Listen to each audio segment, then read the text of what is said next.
দেখেন মজার এবং ইন্টারেস্টিং, আপনারা যে পাগল হয়েছেন তাই না?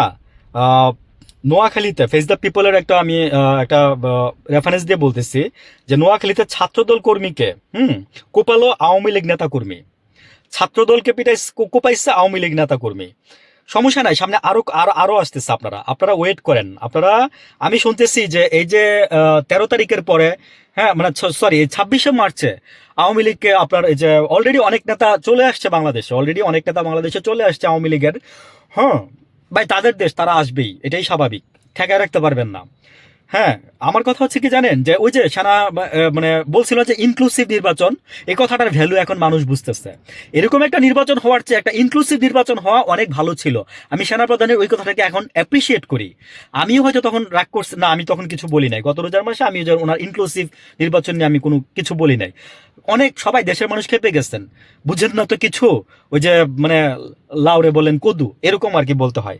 নোয়াখালীতে চাটখিলে উপজেলায় ছাত্রদলের এক কর্মীকে কুপিয়ে আহত করেছে আওয়ামী লীগ নেতা কর্মীরা। শনিবার 7ই মার্চ সন্ধ্যায় পর গড়িহাটি বাজারে এই ঘটনা ঘটে। আহত অবস্থায় মোহাম্মদ ফয়সাল নামের ওই যুব ছাত্রদল কর্মী তার ফেসবুকে লাইভে এসে বলেন বলেন ওই যে আমরা বলতেছি আপনাদেরকে, চিল্লাইতেছি, হ্যাঁ, যে আপনাদের ভাই করবেনটা কি, করবেনটা কি, মানে দস্তখত বলেন আর বলেন ওই যে শর্ত বলেন, সব তো দিয়ে আসছে, এগুলো তো পূরণ করতে হবে আপনাদের।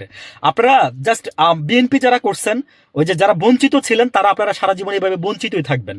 আমার খুব ভালো লাগছে সেদিন দেখে যে 350 জন নির্বাচনের পরে কুষ্টিয়ার দিকে সম্ভবত 350 জন বিএনপি নেতা কর্মী তারা আপনার জামাতে যোগ দিচ্ছে, তাদেরকে ফুল দিচ্ছে, এবং মানে একজন কে যেন আছে, ওনার নামটা আমার ঠিক খেয়াল নাই, ওনার নেতৃত্বে এসে ওনারা এই কাজটা করছে। 350 জন নেতা কর্মী জামাতে যোগ দিচ্ছে।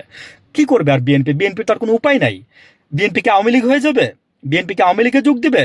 না, আমি বলবো যে এখন কিছু কিছু বিএনপির চেয়ে আওয়ামী লীগও ভালো। আওয়ামী লীগের মধ্যে তো সবাই খারাপ তা না, বিএনপির মধ্যে সবাই খারাপ তা না, হয়তো বা সবারটা উঠে আসে না, কিন্তু জামাতের মধ্যেও যে মানে খারাপ নাই তাও না, হ্যাঁ জামাতের মধ্যেও আছে।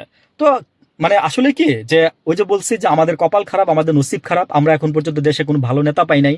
হ্যাঁ, তারেক রহমান খুব তড়িঘড়ি করে সম্ভবত সামনের এই শুক্রবারে কিনা আমি জানি না, উনি ফ্যামিলি কার্ডের উদ্বোধন করতেছে। ফ্যামিলি কার্ড আপনারা ঈদের আগেই পাচ্ছেন। তো যেগুলোর কাজ মানে রাত জেগে জেগে, বললাম না যে সরকারি কর্মকর্তা কর্মচারীরা 3টা পর্যন্ত 4টা পর্যন্ত করছে, পরে তারা সেহরি খেয়ে ঘুমাইছে। তো আপনাদের জন্য তারা কষ্ট করছে। ডাক্তার ইউনূসের, হ্যাঁ, স্ট্র্যাটেজি বা মেটিকুলাস ডিজাইনের কারণে এই যে আপনারা জামাত ক্ষমতায় আসতে পারেন নাই। মেটিকুলাস, ডিপ স্টেট, এই শব্দগুলো তো আমরা শুনি, আসলে এই শব্দগুলোর মানে আপনারা বুঝেন? ভালো করে বুঝেন, আমি একদিন বলবো, দুইটা দুইটা নিয়ে আমি একদিন বিশ্লেষণ করে বলবো। ভালো থাকবেন সবাই, আসসালামু আলাইকুম।